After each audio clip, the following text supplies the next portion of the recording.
अभिवादन स्वीकार करें। मैं उदय पठानिया, मैं और विशाल आज फिर उस जगह पे खड़े हैं जिस जगह से हम अपने करियर की तरफ निकले थे, यानी एजुकेशन बोर्ड, यानी +2 तक। ना विशाल आगे बढ़ा ना मैं आगे बढ़ा, बड़ी सीधी सी बात है। तो अब आ रहा हूँ मुद्दे की बात पे।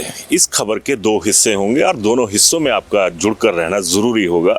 वजह यही है कि पहली जो खबर है वो मेरी शक्ल के बिल्कुल खिलाफ है, यानी जिस तरह से मेरी शक्ल है उस तरह का नहीं है। एक बहुत सुंदर खबर है और बहुत अच्छा, एक जिस तरह से कहें कि एक भाव दिल में जो पैदा होते हैं उनको अच्छे भाव को पैदा करने वाली है। तो आज एजुकेशन बोर्ड, और इसकी वजह यही है कि इन दिनों यहाँ पर जो JVT है, डीलेट, उसकी जो काउंसलिंग है वो चली हुई है और प्रदेश के विभिन्न हिस्सों से रोज़ाना यहाँ पर 300 से 450 के करीब बच्चा यहाँ पर आ रहा है। और बड़ी बात ये है कि पहली बार उनके यहाँ आने पर बोर्ड के जो अध्यक्ष हैं डॉक्टर राजेश शर्मा, उन्होंने उनके लिए यहाँ पर जो खाने का बंदोबस्त है, दोपहर का खाना है, वो फ्री ऑफ कॉस्ट रखा है। बाकायदा जो बोर्ड की मैनेजमेंट है वो उन्हें कूपन्स जारी कर रही है और वो जो बोर्ड की कैंटीन है वहाँ पर जाकर निःशुल्क खाना जो है वो बच्चों को वहाँ पर मिल रहा है। और तमाम ना जाने प्रदेश के किस किस हिस्से से बच्चे यहाँ पर पहुँच रहे हैं, लेकिन अच्छी बात ये है कि जो एक आत्मीयता का रिश्ता होता है वो सुख की सरकार में यहाँ पर नज़र आ रहा है। और बड़ी बात ये भी है कि इसकी जो पेमेंट है वो डॉक्टर राजेश शर्मा करेंगे, ना कि बोर्ड के खाते से जाएगी। अब आप कहेंगे कि बोर्ड का खाता इसने कहाँ से घुसा दिया।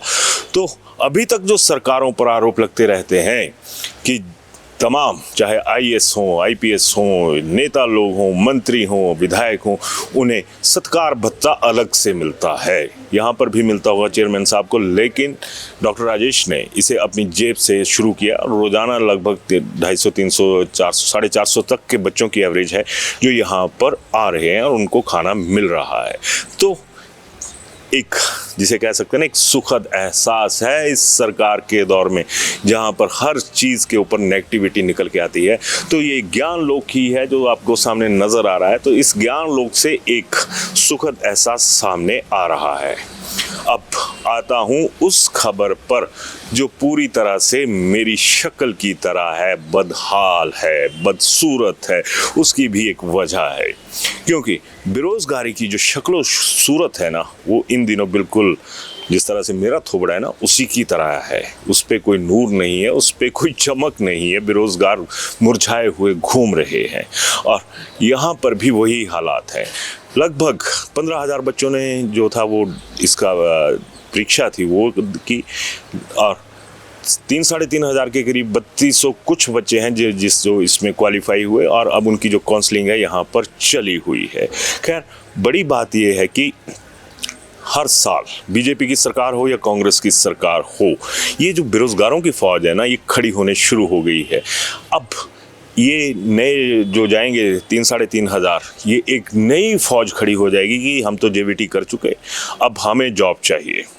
अब सरकार के धंधे की बात आती है, शब्द मेरा आपको बुरा लगेगा लेकिन ये हकीकत है। सरकारें जिस मर्जी की रही हों, हम लोगों का जो एक कह सकते हैं ना कि सपना वो नहीं बनता है, वो उजड़ता चलता है। और इसी कड़ी में JVT से जुड़े हुए जो लोग हैं, उन्होंने तो खुद JVT की फुल फॉर्म ज़िंदगी बर्बाद ट्रेनिंग रख दी है।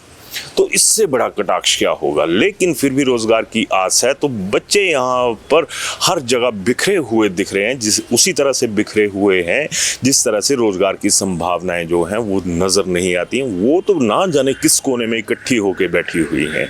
लेकिन यहाँ पर वही चीज़ आ गई कि MBBS करके बच्चा निकलता है वो बेरोज़गारी की चपेट में, JVT करके निकलता है वो बेरोज़गारी की चपेट में।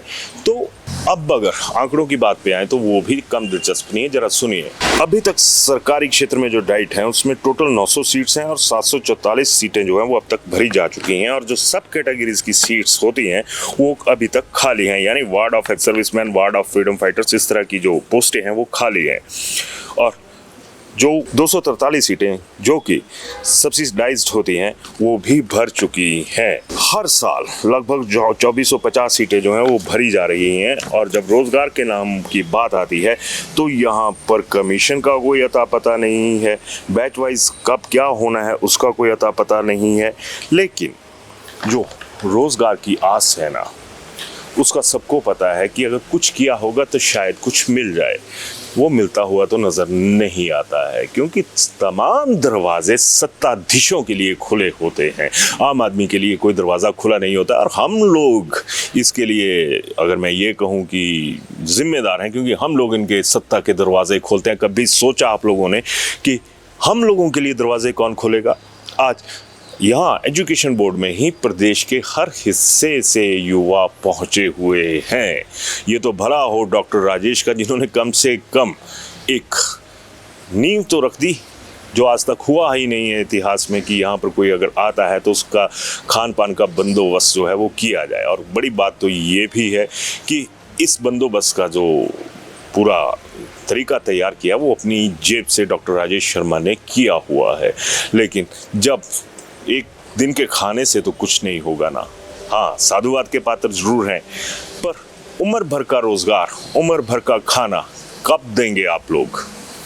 तो इन तमाम चीज़ों के मद्देनज़र मैंने इसलिए पहले कहा था कि एक खबर वो जो आप सुंदर है, अच्छे भाव पैदा करती है, वो मैंने पहले ही बताई। दूसरी, मेरी शक्ल की तरह जो खबर है वो मैंने आपको दूसरे हिस्से में बताई। कितने खुरदरे हालात हैं यहाँ के रोज़गार किस तरह से तड़प रहा है, रोज़गार के लिए लोग तरस रहे हैं। तो आप ज़रूर तय कीजिएगा कि इन परिस्थितियों में आखिर होना क्या चाहिए। और लास्ट में एक बार फिर अच्छी खबर का जिक्र मैं फिर करूँगा।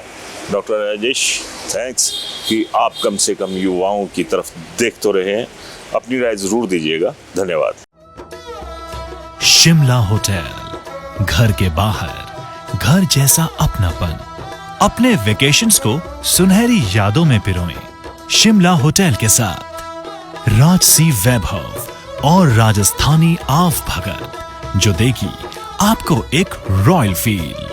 हिमाचल वासियों के लिए जयपुर में ठहरने का अपना hotel, Shimla hotel. Heritage above 1, हवा महल रोड, चांदी की टकसाल, जयपुर।